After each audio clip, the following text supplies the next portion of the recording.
দিনটা ছিল আমার জন্মদিনের সকাল। সকাল সকাল স্নান করে আমি আমার হাজব্যান্ড রেডি হয়ে বেরিয়ে পড়ি। আমার হাজব্যান্ডের সেদিন হিয়ারিংয়ের ডেট ছিল, তো শহর থেকে অনেকটাই ভেতরে। সারাটা দিন সেখানে কাটিয়ে বিকেল নাগাদ আমরা ফিরে আসি আমার গ্রামে, শ্বশুরবাড়ি, যেখানে আমার হাজব্যান্ড ছোটো থেকে বড় হয়েছে, সেই গ্রামে। চারিদিকের কি অপূর্ব দৃশ্য, সর্ষে খেতে ভরা, বিভিন্ন শাকসবজিতে ভর্তি। আমি এর আগেও বহুবার গ্রামে এসেছি, কিন্তু কখনোই এতটা কাছ থেকে এই পরিবেশকে অনুভব করিনি। তাই প্রত্যেকটা জিনিসকে নিজের হাতে ছুঁয়ে অনুভব করছিলাম আর ভাবছিলাম এই প্রত্যেকটা শাকসবজিতে তাদের সারাদিনের কতটা অক্লান্ত পরিশ্রম আর ভালোবাসা মিশে আছে। সারাটা দিন সেখানে কাটিয়ে বিকেল নাগাদ আমরা আবার বাড়ির উদ্দেশ্যে রওনা দিলাম।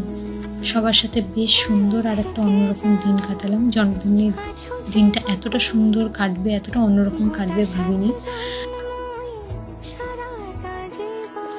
দুজনের একসাথে দিনটা ভীষণ ভালো কাটলো।